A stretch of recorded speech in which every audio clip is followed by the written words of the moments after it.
When the Galactic Council discovered humanity, they made their first and final mistake. They underestimated what happens when you threaten a species that has spent millennia perfecting the art of war against itself. The aliens came with their advanced technology, their superior numbers, and their absolute certainty that primitive Earth would fall like every other world before it.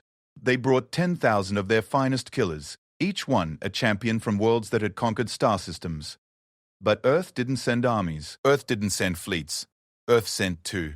One walks in shadow, a ghost that death itself fears to claim. The other reaps souls with the precision of a cosmic harvester. Together, they are humanity's answer to a universe that dared to bare its fangs at the wrong species. The galaxy is about to learn why humans don't just survive, they dominate. And sometimes, all it takes is two humans with nothing left to lose and everything to prove. The massive alien vessel hung above Earth like a metallic storm cloud, blotting out the sun over the Pacific Ocean. Admiral Chen Wei stood on the bridge of the Earth Defense Command Station, watching the readings pour in from every sensor array on the planet. The ship was enormous, larger than Manhattan, bristling with weapons that could glass continents. Size analysis complete, reported Lieutenant Torres from her console. The vessel measures approximately 27 kilometers in length. Energy signatures indicate weapons capable of planetary bombardment. Chen nodded grimly. 3 days ago, humanity had been alone in the universe. Today, they faced extinction at the hands of something calling itself the Galactic Council. The communication came through every screen, radio, and digital device on Earth simultaneously. The being that appeared was tall, elegant, with silver skin that seemed to shimmer in the artificial light of their ship's bridge. Multiple arms moved with practiced grace as it spoke in perfect English. Primitive species of the third planet. The alien's voice carried an unmistakable tone of condescension. I am High Commander Zeth Kala of the Galactic Council's Enforcement Division. Your world has been selected for integration into the Council's domain. You will surrender your weapons, your governments, and your autonomy. Resistance will result in complete eradication. Chen watched as similar broadcasts played out in every major language on Earth. The alien continued. We have dispatched our finest warriors. 10,000 battle-tested killers from across the galaxy. Each one has conquered worlds. Each one has never known defeat. You have 72 hours to surrender unconditionally. The transmission ended, leaving Earth in stunned silence. Within hours, every major government had assembled emergency sessions. The United Nations building in New York became a hive of frantic activity. Presidents, prime ministers, and generals argued over responses ranging from immediate surrender to full nuclear retaliation. But deep beneath the Swiss Alps, in a facility that officially didn't exist, two individuals sat in a sterile white room reading the same files. Marcus Kane, known in certain circles as the Reaper, was 43 years old and had been legally dead for the past 5 years. His military record, heavily redacted, told the story of a man who had single-handedly ended 3 different conflicts that the public would never know about. He was 6 feet tall, built lean and precise, with scars that mapped a lifetime of violence across his arms and torso. His eyes were the color of winter ice, and they never seemed to blink. Across from him sat Yuki Nakamura, whose codename Shadowblade had become legend among the world's intelligence communities. At 36, she had been responsible for operations that had prevented 2 world wars and toppled a dozen governments. She moved with the fluid grace of someone who could kill with a paperclip or disappear in a room full of mirrors. Her black hair was tied back in a simple ponytail, and her dark eyes missed nothing. Interesting reading? Marcus asked, without looking up from his tablet. 10,000 killers, Yuki replied, her voice carrying a slight Japanese accent. The alien commander seems quite proud of that number. Should we be impressed? Yuki finally looked at him, a hint of amusement in her expression. I was thinking it might be overkill. The door to their room hissed open, and Director Sarah Chen entered. She was Admiral Chen's younger sister and had been running Project Prometheus for the past decade, Earth's most classified program for dealing with existential threats. You've both read the briefings, she said without preamble. The situation is simple. In 68 hours, 10,000 alien warriors will land on Earth with the intent of enslaving or destroying our species.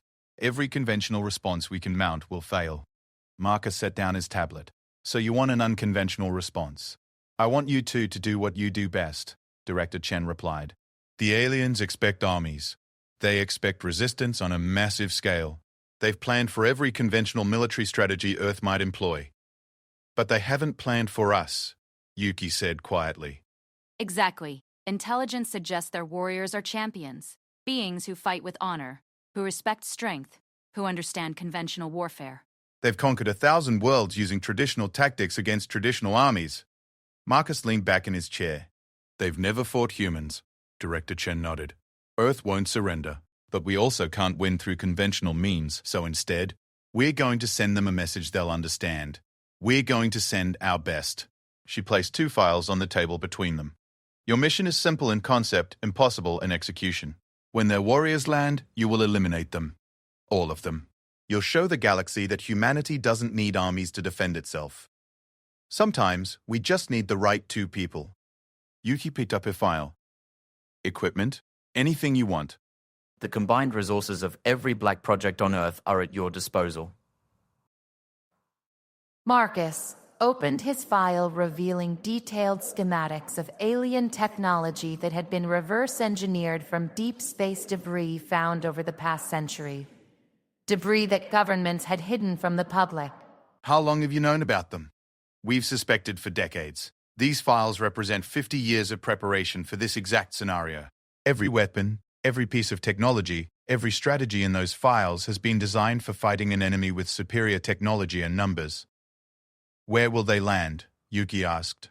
Intelligence suggests they'll choose a visible location to make an example. Our best guess is the Nevada desert, far enough from major cities to prevent civilian casualties in their initial demonstration, but close enough to major population centers to be seen. Marcus studied a 3-dimensional hologram of the alien ship that materialized above the table. What's their command structure? Traditional military hierarchy. Take out the leadership, and the rest might retreat. But that's a secondary objective. Primary mission is simple. Prove that Earth won't be conquered. Show them what humans are capable of. Yuki was already mentally cataloging the weapons and equipment she would need. Timeline for preparation. 48 hours. The alien ship is holding position, but our satellites have detected smaller vessels detaching and moving into formation. They're preparing for invasion. Marcus stood, his decision already made. We'll need a base of operations near the landing site, already prepared. There's a facility 30 miles from the projected landing zone. It's been stocked with everything you might need. Transportation? Stealth aircraft will deliver you tonight. From that point, you'll have operational autonomy. Command will monitor but won't interfere unless you request support. Yuki closed her file. Rules of engagement? Director Chen's expression hardened. There are no rules. These beings intend to enslave or destroy our species. You have complete authorization to use any means necessary to stop them. As they prepared to leave, Marcus paused at the door. Has anyone asked why they're only sending 2 of us? Director Chen smiled grimly. Because the aliens are sending 10,000 of their best. We're sending 2 of ours. In human mathematics, that should be more than enough. The Nevada facility was a masterpiece of hidden engineering, built into the side of a mountain with entrances disguised as natural rock formations. Inside, it looked like something from a science fiction movie. Walls lined with weapons that had never appeared in any military manual, computers displaying real-time intelligence from satellites that officially didn't exist. Marcus examined a rifle that seemed to bend light around its barrel. Plasma-accelerated projectiles? Among other things, replied Dr. Hall. Harrison, the facility's chief engineer. That particular weapon fires rounds that can punch through 3 feet of steel. The targeting system connects directly to your nervous system for perfect accuracy. Yuki was testing a suit of armor that looked like liquid mercury poured into human form. Adaptive camouflage? Full spectrum invisibility. Heat, visual, electromagnetic. You'll be completely undetectable to their senses. The suit also enhances strength and speed by a factor of 3. What about their weapons? Marcus asked. Dr. Harrison led them to a display case containing what looked like a crystalline spear. This was recovered from a probe that crashed in Siberia in 1987. It generates a molecular disruption field. Anything it touches simply stops existing at an atomic level. Yuki picked up the weapon, feeling its perfect balance. How many shots? It's powered by ambient cosmic radiation. Theoretically, it will never run out of power. They spent the next 18 hours familiarizing themselves with technology that redefined the possible. Weapons that could fire around corners. Armor that could withstand direct hits from tank shells. Communication systems that worked through quantum entanglement. But the most important tools were the ones they brought themselves. Decades of experience in the art of killing. As the alien deadline approached, satellite imagery showed the enemy vessels beginning their descent. 10 massive dropships, each one carrying 1,000 warriors, began entering Earth's atmosphere like falling stars. Marcus and Yuki watched from the facility's observation deck as the ships landed in the desert, their impact creating craters visible from orbit. The ground shook even at their distance, and the sky lit up with the energy discharges from alien landing systems. "Ready?" Marcus asked, checking his weapons one final time. Yuki activated her camouflage suit, becoming a shimmering outline in the desert air. "Let's show them what humans do to uninvited guests." They moved out into the night, two shadows heading toward an enemy that had never faced anything like them.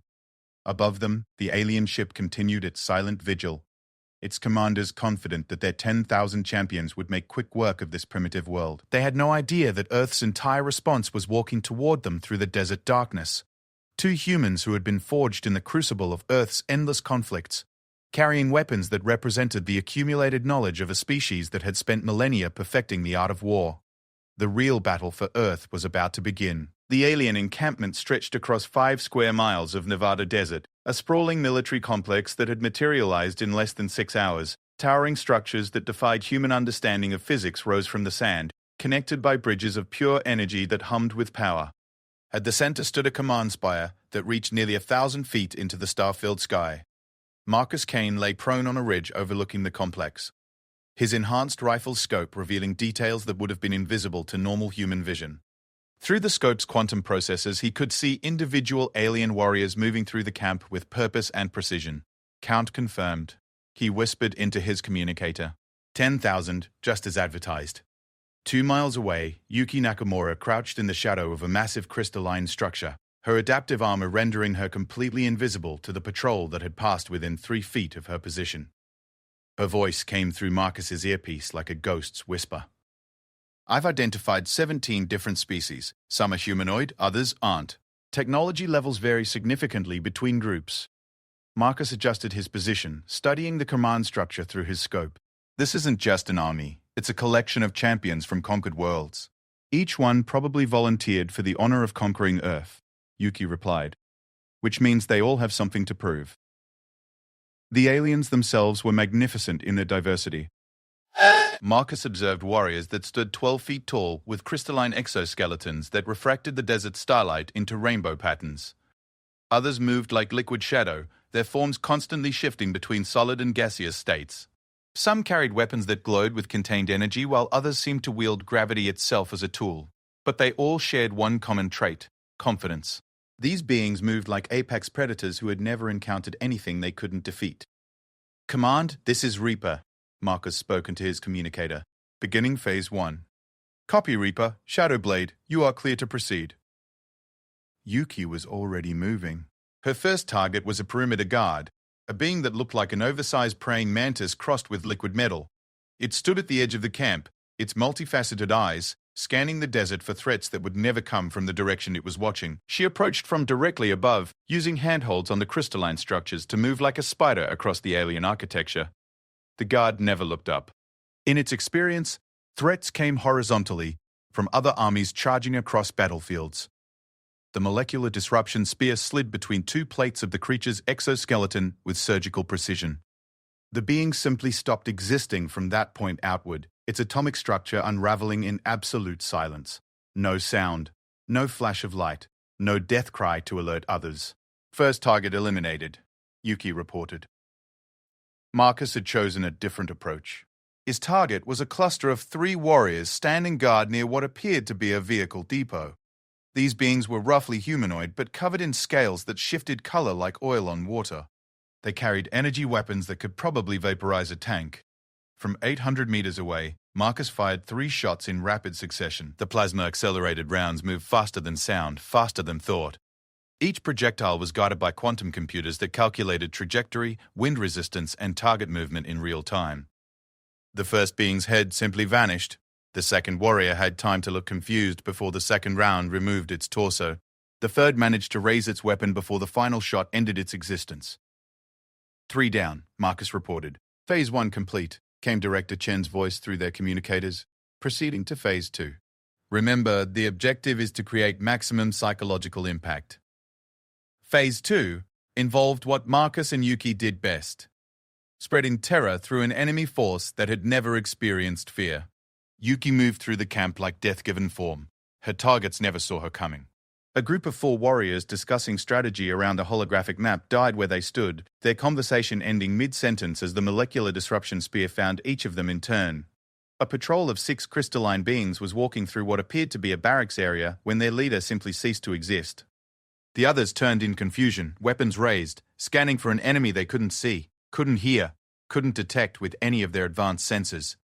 The second warrior died while calling for backup. The third was reaching for an alarm when it too vanished into atomic dissolution. The remaining 3 formed a defensive circle, their weapons creating a light show of energy beams that illuminated nothing but empty air. Yuki killed them from above, dropping silently from the crystalline structure overhead. By the time their bodies hit the ground, she was already gone. Meanwhile, Marcus had positioned himself in 3 different locations around the camp's perimeter. Using the terrain and his equipment's stealth capabilities, he created the illusion of multiple attackers. A sniper shot from the north eliminated a commander coordinating defensive positions. Seconds later, an explosive round from the east destroyed a communication array. Before the aliens could respond to either attack, shots from the west killed 3 more warriors who were attempting to establish a defensive perimeter. The alien forces were beginning to panic. These were beings who had conquered star systems, who had never faced an enemy they couldn't see, couldn't predict, couldn't fight using conventional tactics. Their weapons lit up the desert as they fired at shadows. Energy beams carved through the night air, striking rocks and sand and empty darkness. Their sensors showed nothing. Their tactical computers couldn't process an enemy that refused to engage in conventional warfare. High Commander Zeph Kalar stood in the command spire, watching reports pour in from across the encampment. In less than 2 hours, they had lost 67 warriors, not to an army, not to a massive assault, but to something that killed silently and vanished like smoke. "Commander," one of his subordinates reported, "we're detecting no energy signatures, no heat sources, no electromagnetic disturbances. Whatever is killing our warriors isn't using technology we can identify." Zeph Kalar's forearms moved restlessly as he processed this information. "Are you telling me that primitives are somehow killing Council champions without weapons?" "Sir, that's impossible. These beings barely have space travel. Their most advanced weapons are chemical explosives and projectile firearms." Another report came in. 12 more warriors dead near the eastern perimeter, then 15 more at the vehicle depot. Each death was clean, efficient, and left no trace of the attacker. "Deploy the hunters," Zeph Kalar ordered. The hunters were the Council's elite trackers, being specially evolved for finding and eliminating threats that conventional forces couldn't handle. They had sensors that could detect a single molecule of alien DNA from miles away, reflexes that operated faster than most species could think. 6 of them departed the command spire, moving into the desert with predatory grace. Marcus watched them coming through his scope. These new enemies moved differently than the others. Lower to the ground, sensors extended, following invisible trails that only they could perceive. "We've got company," he reported to Yuki. 6 new targets, different species. Enhanced sensory capabilities. "I see them. Tracking specialists. Think they can find us?" Yuki's voice carried a note of anticipation. "Let's find out." The first hunter was following Marcus's trail from his earlier sniper position. It moved with the focused intensity of a bloodhound, its elongated skull sweeping back and forth as it analyzed scent molecules and electromagnetic residue. Marcus let it get within 50 meters before he fired. The plasma round hit the creature's center mass, but instead of dying immediately, it let out a piercing shriek that echoed across the desert. A warning call to its pack. "They're not going down easy," Marcus muttered, chambering another round. The remaining 5 hunters converged on his position with frightening speed. These beings weren't just tough, they were smart, coordinating their approach to eliminate his escape routes. Marcus was already moving, using the rocky terrain and his equipment's capabilities to stay ahead of creatures that were designed to be faster than anything they hunted. But he could hear them behind him, their alien calls echoing off the canyon walls as they coordinated the pursuit. Yuki intercepted the lead hunter as it rounded a boulder in pursuit of Marcus. The molecular disruption spear should have ended the creature instantly, but its reflexes were extraordinary. It twisted away at the last second, the spear only grazing its shoulder. The partial hit was enough to remove the creature's left arm, but it didn't slow down. It spun towards Yuki with claws that glowed with contained energy, moving fast enough to blur. Yuki's enhanced reflexes kicked in, the suit amplifying her natural speed and coordination. She ducked under the swipe, came up inside the creature's guard, and drove the spear through its chest. This time, the hunter died properly. But the fight had revealed her position to the others. Marcus heard the commotion and changed direction, circling back to support Yuki. He arrived to find her engaged with two hunters simultaneously, while the remaining two attempted to flank her position. His rifle spoke twice, the plasma rounds illuminating the desert floor. One hunter died instantly. The second took the round in the shoulder, spun with the impact, and kept coming. These creatures were everything the aliens had claimed. Elite warriors from species that had conquered worlds. Under normal circumstances, a single hunter could probably eliminate an entire human special forces unit. Unfortunately for them, Marcus and Yuki weren't operating under normal circumstances. The remaining hunters died in a coordinated assault that lasted less than 30 seconds. Marcus provided covering fire while Yuki moved through them like a dancer, the molecular disruption spear finding gaps in their defenses with surgical precision. When it was over, 6 of the galaxy's most feared predators lay dead in the Nevada sand. Hunters eliminated, Yuki reported. In the command spire, High Commander Zeth Kalar received the report with growing unease. The hunters were supposed to be unstoppable. Each one was worth 100 ordinary warriors, sir. His communications officer reported, "We're receiving a transmission. Audio only. Source unknown." "Put it through." Marcus's voice filled the command center, calm and conversational. "Good evening, Commander. We thought you might want to know. You're down to 9,927 warriors. That's 73 dead in the first 3 hours. At this rate, you'll all be gone by morning." Zeth Kalar's silver skin darkened with anger. "Impossible. You're primitives. You don't have the technology or the skill to threaten Council forces." "Technology?" Yuki's voice joined the transmission. "Who said anything about technology? This is just Tuesday night for us. We are offering you one opportunity to withdraw," Marcus continued. "Take your remaining forces and leave our solar system. This is the only warning you'll receive." The transmission ended, leaving the command spire in stunned silence. Zeth Kalar stood motionless for several moments, processing what he had heard. 2 voices. 2 individuals claiming responsibility for eliminating 73 Council champions. It was impossible. But the bodies were real. The fear spreading through his forces was real. "Commander," his tactical officer reported, "the warriors are requesting orders. They want to know what they're fighting." Zeth Kalar considered his options. Retreat was unthinkable. The Council had never withdrawn from a primitive world, but his forces were being systematically eliminated by an enemy they couldn't find, couldn't predict, couldn't fight. "Deploy everything," he ordered. "All warriors, all vehicles, all weapons, sweep the entire area. Whatever is out there, I want it found and destroyed.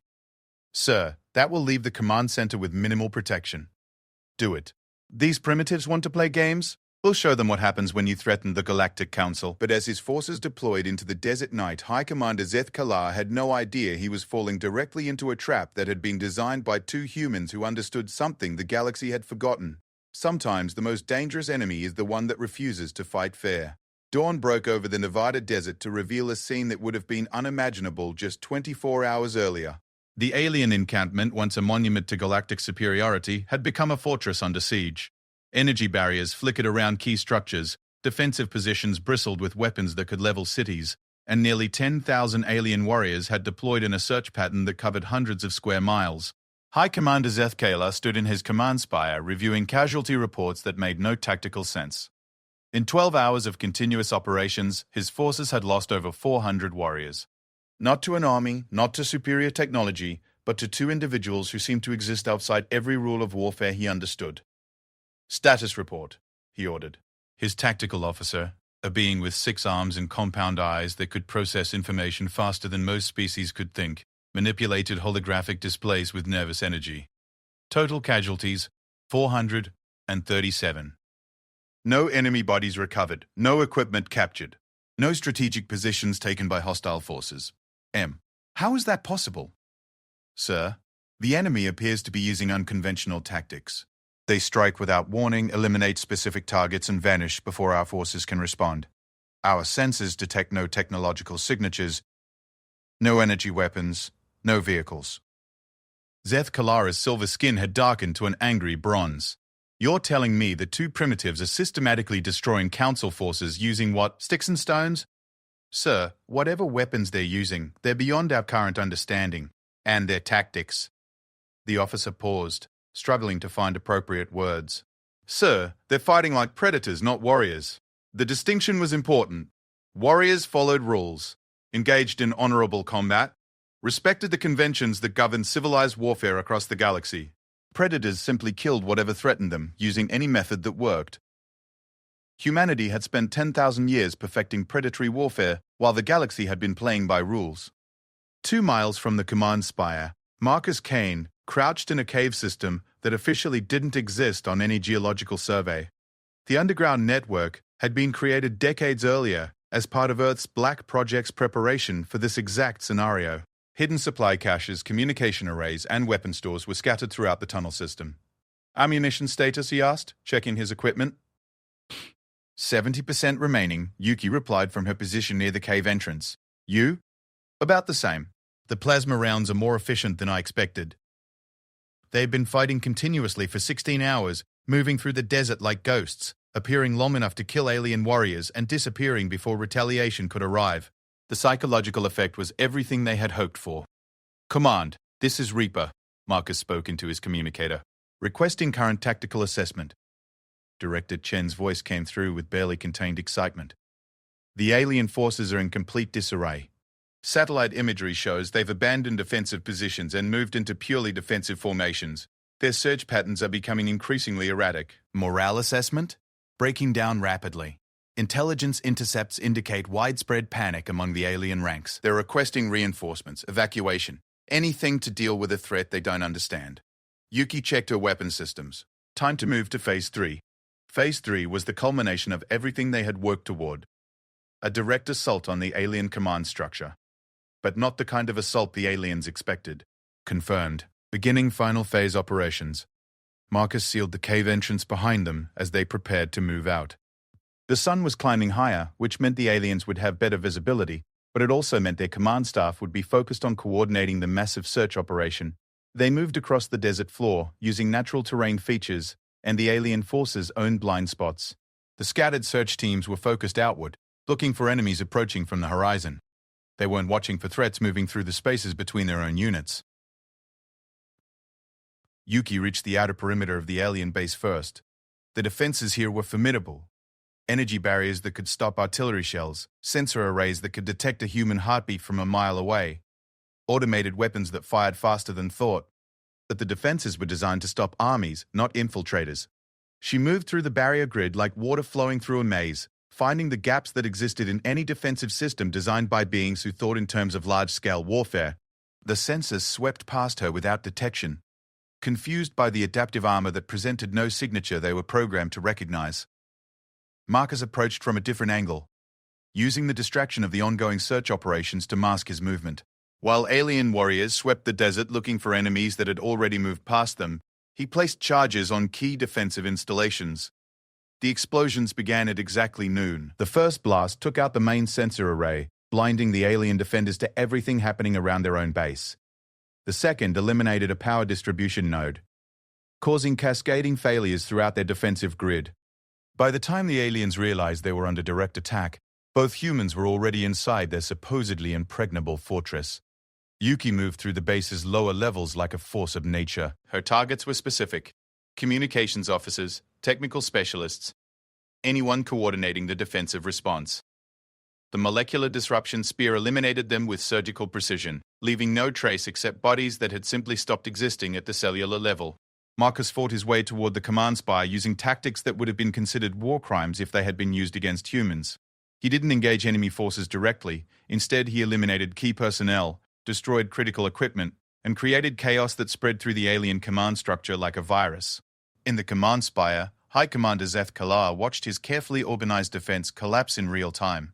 Reports flooded in of communications failures, defensive systems going offline, and command personnel simply vanishing from their posts. "What is happening down there?" he demanded.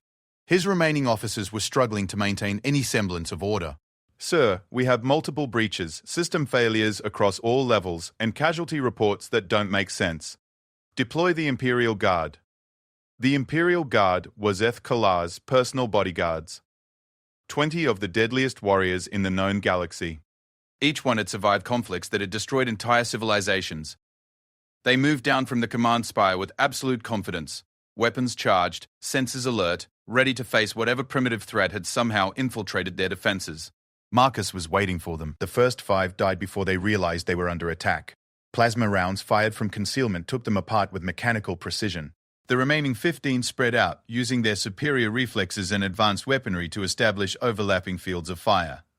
It should have been enough. Under normal circumstances, a single human facing 15 elite alien warriors would have lasted seconds.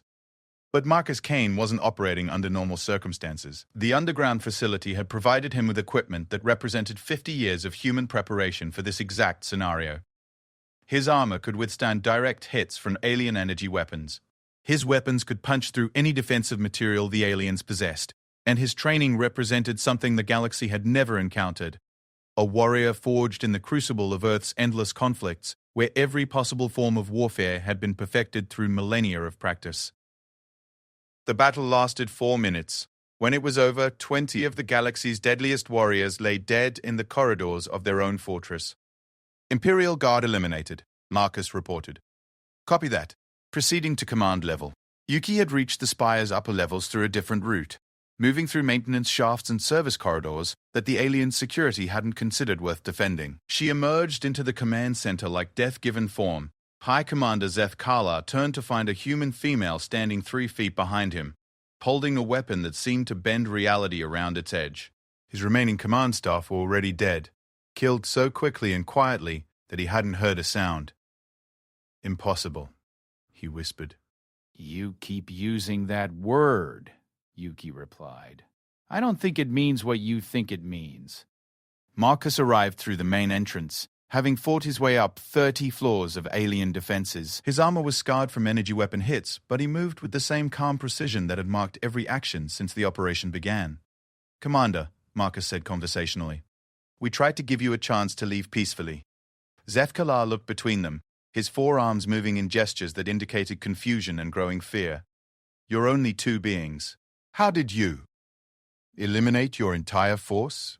Yuki finished. We're humans. It's what we do. Your 10,000 warriors are dead, Marcus continued. Your ship is defenseless. Your invasion is over.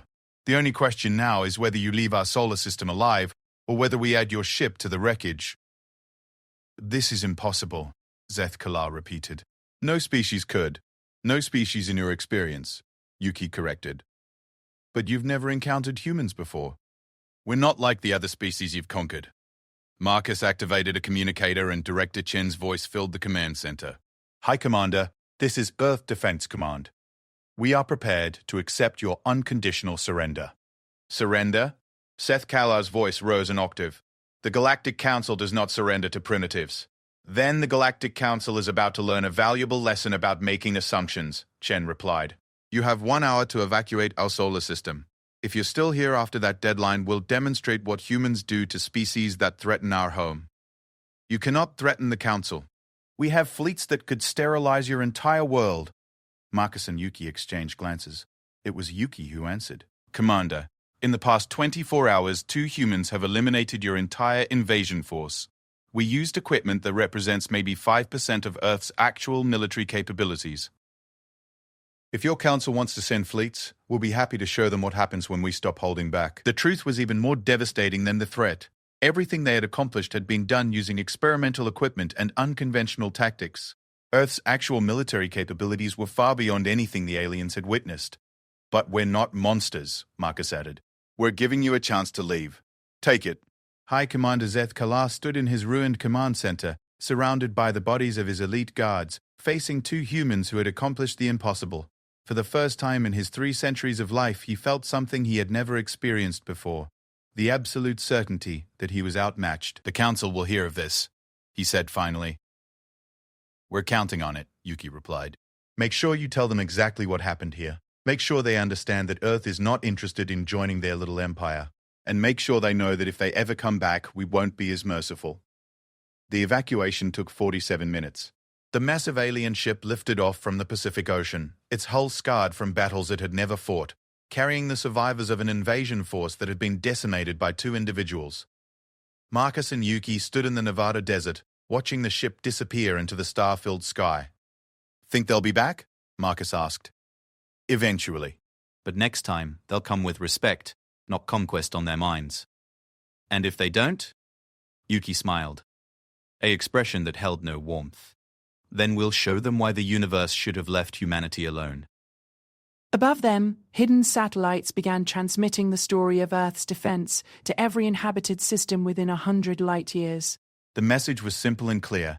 Humanity had been invited to join the galactic community through conquest and had declined in the most definitive way possible. The galaxy was about to learn that some species couldn't be conquered, couldn't be intimidated, and couldn't be contained. They could only be respected or destroyed in the attempt to dominate them. Earth had sent its answer to the Galactic Council's ultimatum. That answer was written in the wreckage of 10,000 alien warriors and delivered by 2 humans who had redefined what was possible in warfare. The galaxy would remember this day, and when other species looked toward the small blue world orbiting an unremarkable yellow star, they would do so with the knowledge that humanity didn't need armies to defend itself. Sometimes they just needed the right 2 people.